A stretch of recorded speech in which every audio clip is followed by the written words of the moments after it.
Hi guys, सभी को good morning. Sunday की क्लास में उपस्थित हो गए हैं अपने यूट्यूब चैनल बायो स्टडी। आज का टॉपिक बहुत अच्छा है। इसमें हम थॉर्नडाइक, स्केनर, कॉलर, पावलव इन सभी के सिद्धांत के क्या क्या सिद्धांत इन्होंने दिए हैं, क्या क्या इनके विचार रहे हैं, इनके सभी के सिद्धांतों पर कुछ महत्वपूर्ण प्रश्न लेकर आए हैं, जिसमें 30 MQs प्रश्न है। और ये प्रश्न आपको सीटेट की परीक्षा में 100% देखने मिलेंगे। पावलव का, थॉर्नडाइक का, स्केनर का या कॉलर का, क्योंकि सिद्धांत पूछे जाते हैं किसी ने क्या सिद्धांत दिया है। ज़्यादातर सिद्धांत एक एक थॉर्नडाइक या स्केनर आप अपने हाथ से नोट्स भी बना सकते हो और अपने ही नोट्स काम में आते हैं। जितने भी देखिए, पहले एक कोई सा भी राइटर वो ले लो, आप प्रतिपादक थॉर्नडाइक ले लो। अगर थॉर्नडाइक की बात करें तो इनके सारे जो जो इनके प्रतिपादक रहे हैं, इनके प्रयोग क्या रहे हैं, उस पर एक नोट्स आप बना लो, जिससे आपको बहुत महत्वपूर्ण काम में आने वाले प्रश्न रहेंगे। आपका सी टेट किया या यूपी टेट किया या आपका सुपर टेट किया, सभी के लिए जो आपकी टीचिंग के लिए आप जो भी तैयारी कर रहे हैं, यूपी टेट, सी टेट, उनके लिए बहुत महत्वपूर्ण प्रश्न रहेंगे। देखिए, पहले प्रश्न पर हम बात करेंगे थॉर्नडाइक ने सीखने के कितने गौड़ नियम बताए थे। देखिए, इसी के रात हमने क्लास बताई थी। गौड़ों की बात करते हैं, कितने नियम बताए थे, नियम क्या है, गौड़ क्या है। अगर हम नियम की बात करें तो नियम इन्होंने 3 बताए थे। अगर हम गौड़ की बात करें तो गौड़ कितने, 5 है। किसने, थॉर्नडाइक की रात हमने क्लास डाली थॉर्नडाइक के। आज आपकी क्लास जीन पियाजे की होगी। उसी में जीन पियाजे का पूरा डिटेल, क्या क्या उन्होंने नियम, क्या क्या उनके प्रतिपादक, क्या उनके सिद्धांत रहे, उसके बारे में डिस्कस करेंगे। तो हम बात कर लेते हैं कि उन्होंने गौड़ के नियम कितने दिए थे। थॉर्नडाइक ने गौड़ के नियम कितने दिए थे, 2, 5, 3, 7। सभी को मालूम होगा कितने दिए थे, 5 दिए थे। अगर नियम पूछें तो नियम 3 दिए थे थॉर्नडाइक के। नेक्स्ट प्रश्न आपका देखिए, 5 सही है। दूसरे प्रश्न की बात करते हैं। निम्न में से किसने प्रथम शैक्षिक मनोविज्ञान कहा जाता है। देखिए, निम्नलिखित में से किसे प्राथमिक या प्रथम प्राथमिक शैक्षिक मनोविज्ञान कहा जाता है। सबसे पहले किसको शैक्षिक का मनोविज्ञान कहते हैं, या सबसे पहले कौन शिक्षा के बारे में, साइकोलॉजी विज्ञान के बारे में विचार करा था, लिखी थी किताब, प्रयोग करा था, उसके बारे में किसको कहा जाता है। थॉर्नडाइक को, स्केनर को, फ्रेंड को या बंडूरा को। सबसे पहले इनके बारे में पूरा हमने इनकी लैब के बारे में, इससे पहले लैब के बारे में कौन सी क्लास, वो लैब कब से शुरू हुई थी, सारी बताई थी। इससे दूसरी क्लास है हमारी, उसको देख लेना आप। तो अगर हम बात करें प्राथमिक शैक्षिक मनोवैज्ञानिक शिक्षा के बारे में, जो साइकोलॉजी, बच्चे की साइकोलॉजी समझना, बच्चे के विचार समझना, बच्चों की भावना समझना, बच्चों की जिज्ञासा समझना, उनके बारे में किसने सबसे पहले इस चीज़ का प्रस्ताव रखा या खोज करी, तो कौन थे, थॉर्नडाइक। दूसरा प्रश्न,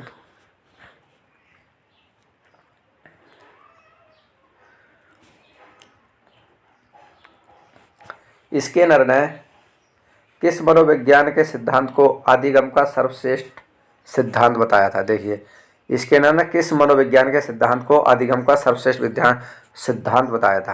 पावलव का प्रक्रिया अनुबंधन का सिद्धांत, स्केनर की बात हो रही है, स्केनर को मत भूलना, या कॉलर का अंतर्दृष्टि सिद्धांत, किलर का पुनराबल सिद्धांत, या थॉर्नडाइक का प्रयास और भूल का सिद्धांत।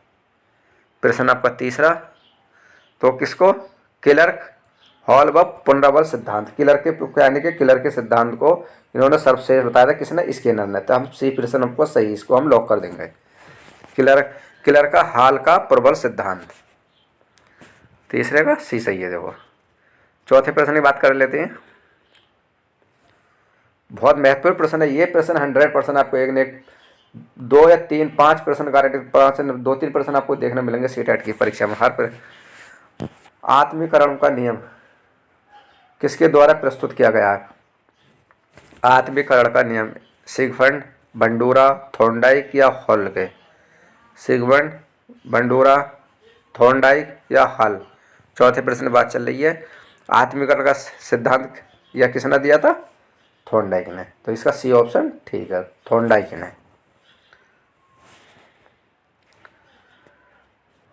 5वां प्रश्न, किसके अनुसार प्रेरणा सीखने के लिए राजमार्ग है? देखिए किसने कहा था, किसके अनुसार प्रेरणा सीखने के लिए राजमार्ग, मतलब जो राज्य मार्ग होता है, नेशनल हाईवे होता, किसने कहा था राजमार्ग? स्किनर, सफर, थॉमसन या वुडवर्ड? किसने कहा था? तो ये किसने कहा था? स्किनर ने। ये ऑप्शन सही है, स्किनर की अनुसरण प्रेरणा सीखने के लिए राजमार्ग, मतलब पूरा रास्ता खुला है, आप कुछ भी प्रेरणा सीख सकते हो। किसने कहा था? ये स्किनर ने। नेक्स्ट प्रश्न, 6वां प्रश्न,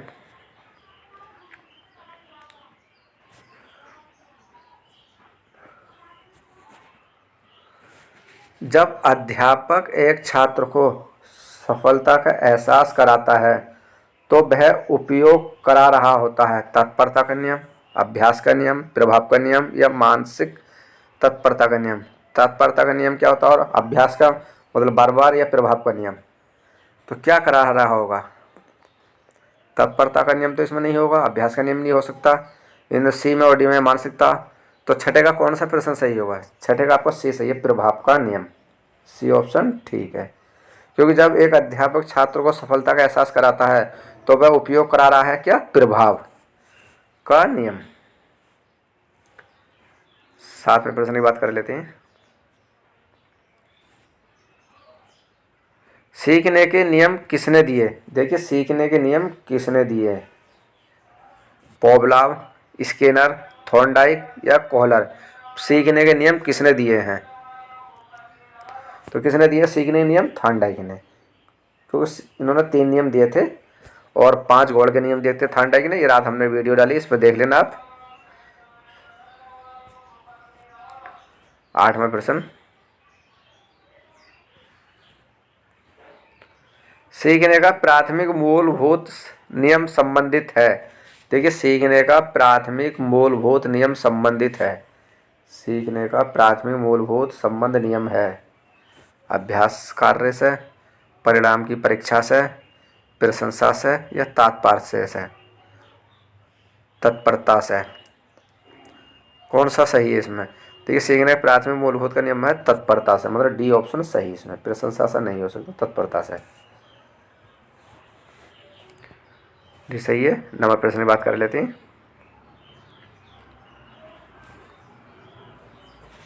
क्रिया प्रस्तुत सहचार्य, क्रिया प्रस्तुत सहचार्य मुख्यतः किसकी भूमिका पर बल देती है या बल देता है? किसकी भूमिका पर बल देता है? अधिगम सामग्री, शिक्षक, पुनराबल या वातावरण?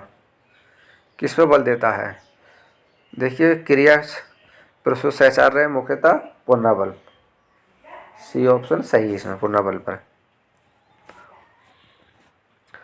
10वां प्रश्न है आपका, जब बच्चे का अवधारणा को सीखते हैं और उसका प्रयोग करते हैं तो अभ्यास उनके द्वारा की जाने वाली त्रुटियों को कम करने में मदद करता है। ये विचार दिया था, त्रुटियों को कम करने में मदद करता है, ये विचार किसका था? जीन पियाजे द्वारा, वाटसन द्वारा, लेवाइगोस्की द्वारा या थॉर्नडाइक द्वारा? किसका विचार है ये? तो यह आपका थॉर्नडाइक द्वारा, डी ऑप्शन सही है इसका। 11वां प्रश्न, अधिगम के निम्न सिद्धांतों में से किसके प्रति क्रिया होने पर पुनराबल देने का सुझाव दिया था? पुनराबल का संबंध प्रतिक्रिया सिद्धांत, सूझ का सिद्धांत, चालक न्यूनतम का सिद्धांत या क्रिया प्रस्तुत का सिद्धांत? 11वें का तो कौन सा? क्रिया प्रस्तुत का सिद्धांत, डी ऑप्शन ठीक है इसमें। 12वां प्रश्न,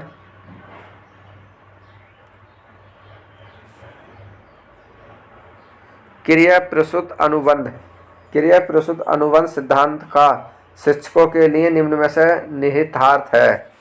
विद्यार्थी को पर्याप्त अभ्यास करवाना चाहिए या प्रवृत्ति को रोचक बनाएं या उचित व्यवहार का पुनर्बल किया जाए या विद्यार्थी को बार बार प्रत्यंत करते रहना चाहिए? देखिए क्रिया प्रस्तुत अनुबंध सिद्धांत का शिक्षकों के लिए। तो इसका आपका सी ऑप्शन सही है। उचित व्यापार का पुनर्बल किया जाए, सी ऑप्शन ठीक है इसका। 13वां प्रश्न, मनोविज्ञान व्यवहार का अनुभव का विज्ञान है। देखिए मनोविज्ञान व्यवहार का अनुभव का विज्ञान है, ये कथन किसने कहा था? स्किनर ने, वुडवर्थ ने, मैकडूगल या वॉटसन, किसने कहा था? तो ये कहा था स्किनर ने, ये ऑप्शन ठीक है इसका। 14वां प्रश्न,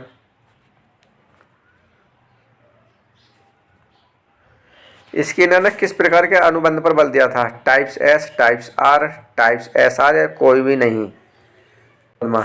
तो कौन से पर दिया था? टाइप आर, टाइप आर पर, बी ऑप्शन ठीक है सर। 15 प्रश्न की बात कर लेते हैं।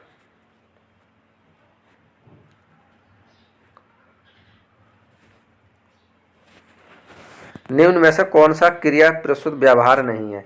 क्रिया प्रस्तुत व्यवहार नहीं है, नहीं शब्द आ गया, नहीं को देखना।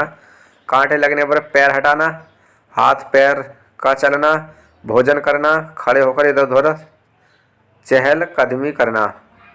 तो कौन सा नहीं है इसमें? देखिए हाथ पैर का चलना, भोजन करना, खड़े होकर इधर उधर चलना, मतलब कांटे लगना, ये नहीं है, ये ऑप्शन नहीं है। बाकी ये सब में हमारे हाथ पैर चल रहे हैं, प्रस्तुत हो रहा, क्रिया हो रही है, वर्क हो रहा है। नेक्स्ट प्रश्न,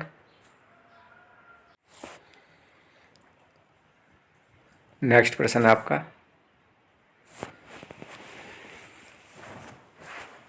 निम्न में से कौन पियाजे के अनुसार बौद्धिक विकास का निर्धारक तत्व नहीं है? देखिए बौद्धिक विकास का निर्धारक तत्व नहीं है। इंटेलिजेंट डेवलपमेंट अकॉर्डिंग पियाजे, कौन सा तत्व नहीं है? सामाजिक संस्करण, संतुलिनीकरण, अनुभव या इनमें से कोई नहीं। तो कौन सा नहीं है आपका? ए ऑप्शन सही है। इसमें सामाजिक संस्करण नहीं है पियाजे का, बाकी संतुलिनीकरण पियाजे का और अनुभव भी आपका पियाजे ने शब्द दिए थे। दूसरा प्रश्न आपका, नेक्स्ट,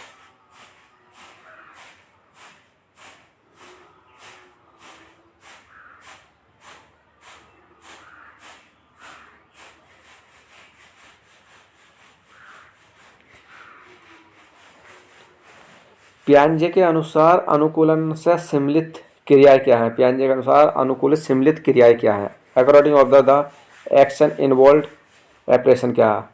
आत्म सकारात्मक सभ्यधारण या आत्म सत्करण समाज्य या संवेधारण, आत्म सत्करण समांजन, उपयुक्त में से कोई नहीं। पियाजे के अनुसार कौन सा सम्मिलित क्रियाएं हैं?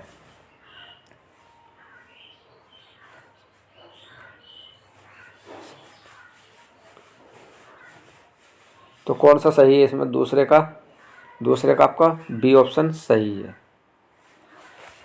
आत्म सत्कराकरण और समझन, सभ्य धारण, एसिमिलेशन, एमोडुलेशन और एक्विलिब्रियम,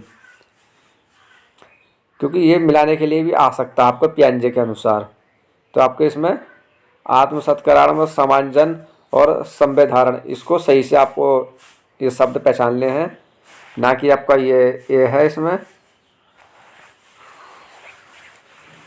क्योंकि ये भी सही होता, मगर इसमें आपका समझन तो बीच में शब्द दे रखा है, बाकी सेम है बिल्कुल। समझन शब्द इसमें चेंज कर दिया, बाकी तीनों ऑप्शन बिल्कुल सेम है इसमें। सब अगर नीचे वाले में समझन है तो सम्य धारण नहीं है, ऊपर वाले में सम्य धारण तो समझन नहीं है, तो मतलब ये तीनों सही है इसके दूसरे के। बी ऑप्शन सही है। तीसरे प्रश्न बात करते हैं, जीन पियाजे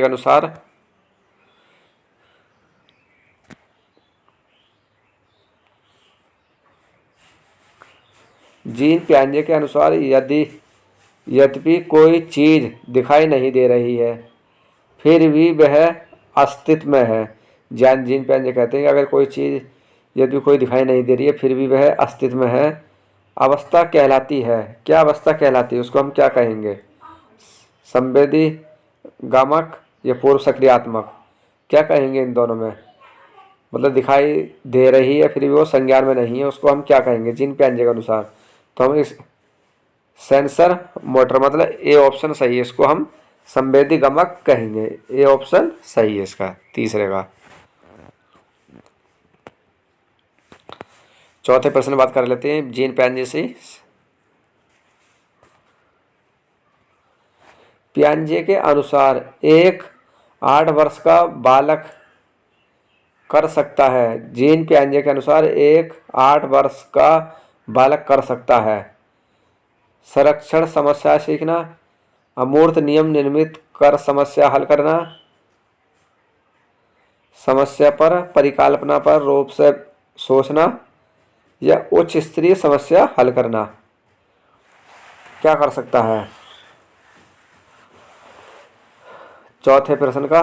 तो संरक्षण समस्याएं सीखना, लर्निंग कंजर्वेशन प्रॉब्लम्स, ये बच्चा 8 साल का बच्चा कर सकता है, मतलब इसका ए ऑप्शन सही है। लर्निंग कंजर्वेशन ऑफ प्रॉब्लम्स, संरक्षणात्मक समस्याएं सीखना, ये कर सकता है जीन पियाजे के अनुसार। पांचवें प्रश्न की बात कर लेते हैं। पियाजे के अनुसार मौजूदा योजनाओं में नई जानकारी को शामिल करने को कहा जाता है। पियाजे के अनुसार मौजूदाओं में नई जानकारी को शामिल करने को कहा जाता है। सक्रियात्मक चिंतन, संतुलन, समायोजन या आत्म सकारात्मक। पांचवें का कौन सा सही है आपका? सक्रियात्मक चिंतन या संतुलन, समझिए ये नहीं हो सकता। आत्म सकारात्मक, एसिमिलेटेशन, मतलब डी ऑप्शन सही है इसका।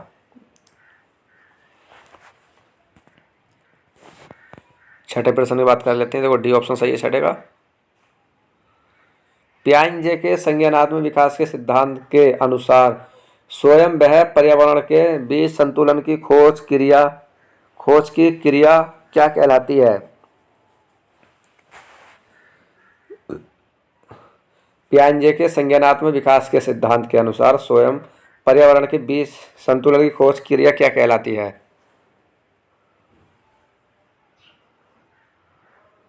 क्या कहलाती है? Development theory of the process, search the balance between self of the referred, क्या कहलाती है? समीकरण या संगठन, तो क्या कहलाती है? छठे का आपका समीकरण, एक्विलिब्रेशन। ए ऑप्शन इसका सही है। ए ऑप्शन ठीक है इसका। सातवां प्रश्न है,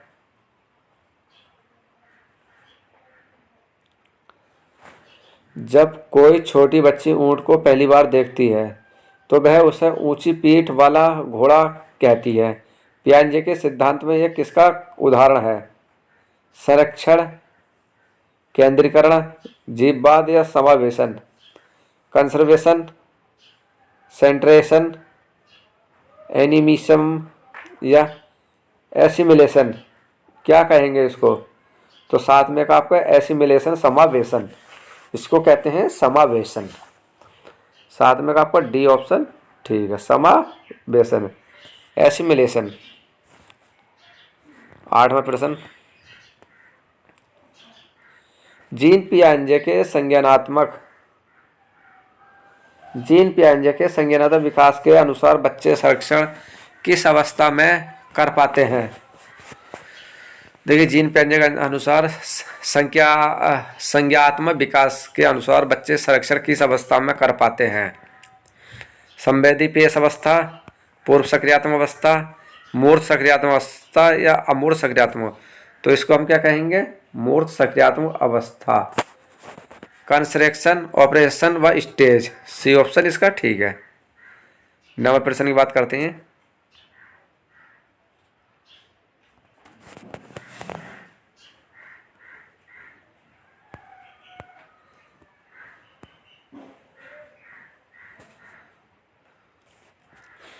पियाजे के सिद्धांत में एक समय में किसी वस्तु की केवल एक विशेषता पर ध्यान दे पाने की प्रवृत्ति को क्या कहा जाता है? केंद्रीकरण, प्रतिवर्तीता, आत्मकेंद्रीकरण या जीववाद? क्या कहा जाता है? तो सेंट्रलाइजेशन मतलब केंद्रीयता। ये ऑप्शन ठीक है इसका, 90 का ये ऑप्शन ठीक है। 10वें प्रश्न की बात कर लेते हैं।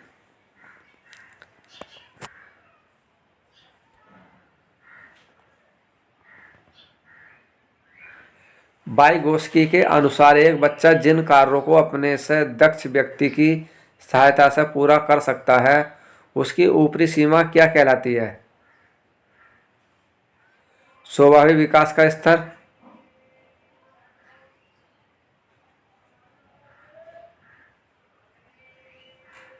वास्तविक विकासात्मक स्तर या समीपस्थ विकास का क्षेत्र? 10वें का कौन सा प्रश्न सही होगा इसमें? वाइगोत्स्की के अनुसार एक बच्चा जिन कार्यों को अपने से दक्ष व्यक्ति की सहायता से पूरा कर सकता है उसकी ऊपरी सीमा क्या कहलाती है? तो इसको हम क्या कहेंगे? लेवल ऑफ पोटेंशियल डेवलपमेंट मतलब संभावित विकास का स्तर, मतलब इसका ए ऑप्शन ठीक है। 11वें प्रश्न बात करते हैं।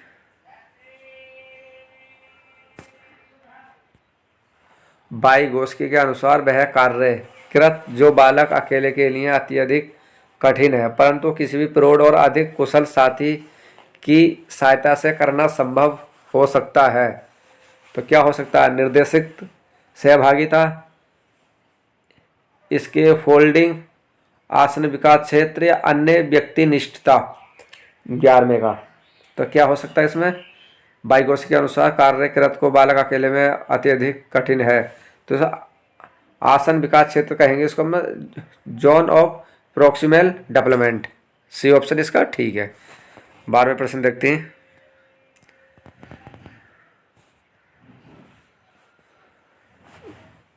जीन पियाजे एवं लेव वाइगोत्स्की जैसे संरचनावादी अधिगम किस रूप में दहते हैं? प्रतिक्रियाओं का अनुबंध, निष्क्रिय आवृत्ति प्रक्रिया, सक्रिय विनियोजन से अर्थ निर्माण की प्रक्रिया, कोषलों का अर्जन। 12वें का तो 12वें का कौन सा प्रश्न सही है इसमें? 12वें का है जीन पियाजे का लेव वाइगोत्स्की के अनुसार है सक्रिय नियोजन से अर्थ निर्माण की प्रक्रिया, process of the meaning making by active management. C option इसका ठीक है। 13वां प्रश्न। वाइगोत्स्की का सामाजिक सांस्कृतिक परिप्रेक्ष्य अधिगम प्रक्रिया में के महत्व पर जोर देता है? अभिप्रेरणा पर, संतुलीकरण पर, सांस्कृतिक उपकरणों पर, गुणारोपण पर? किस पर जोर देता है? वाइगोत्स्की सामाजिक सांस्कृतिक परिप्रेक्ष्य अधिगम पर किस पर जोर देता है? सांस्कृतिक उपकरण, कल्चर टूल्स पर। कल्चर टूल्स मतलब सी ऑप्शन इसका ठीक है। 14वें प्रश्न की बात कर लेते हैं। वाइगोत्स्की के अनुसार जब एक वयस्क बच्चे के निष्पादन के वर्तमान स्तर को सहयोग द्वारा विस्तारित करता है तो उसे क्या कहते हैं? देखिए वाइगोत्स्की के अनुसार जब एक बच्चे को निष्पादन के वर्तमान स्तर पर सहयोग द्वारा विस्तारित करता है तो उसे हम क्या कहते हैं? अंत व्यक्तिनिष्ठता, खोजपूर्ण अधिगम, समीपस्थ विकास का क्षेत्र या पौंड ढांचा। पियाजे की बात है ये, पौंड ढांचा नहीं हो सकता इसमें। 14वें का कौन सा सही होगा? तो उसको हम क्या कहेंगे? पौंड ढांचा। डी ऑप्शन सही है 14वें का, पौंड ढांचा। पियाजे ने भी इस शब्द को कहा था। 15 प्रश्न की बात कर लेते हैं।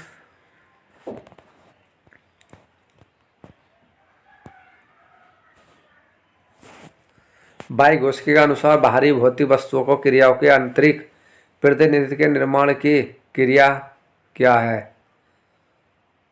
बाहरीकरण, आंतरिकरण, पौंड ढांचा या सरल मति मनोविज्ञान? 15 में। तो इसको हम क्या कहेंगे, इंटेलिजेंस। बाइगोस के अनुसार बाहरी भौतिक वस्तुओं पर क्रियाओं के आंतरिक प्रतिनिधित्व का निर्माण की प्रक्रिया क्या कहलाती है?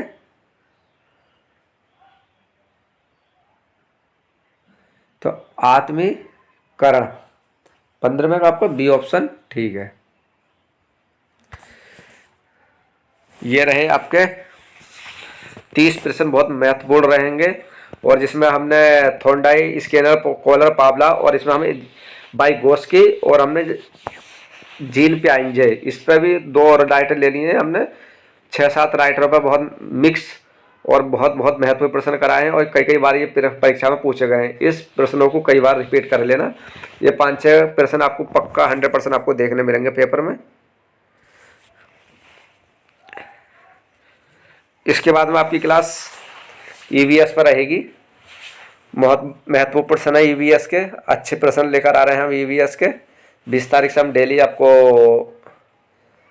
प्रैक्टिस सेट सॉल्व करा कर, वो प्रैक्टिस सॉल्व पेपर सॉल्व कराया करेंगे। 30 प्रश्नों के 30 प्रश्न सीडीपी, 30 प्रश्न आपके ईवीएस, 30 प्रश्न आपके हिंदी, इस टाइप से।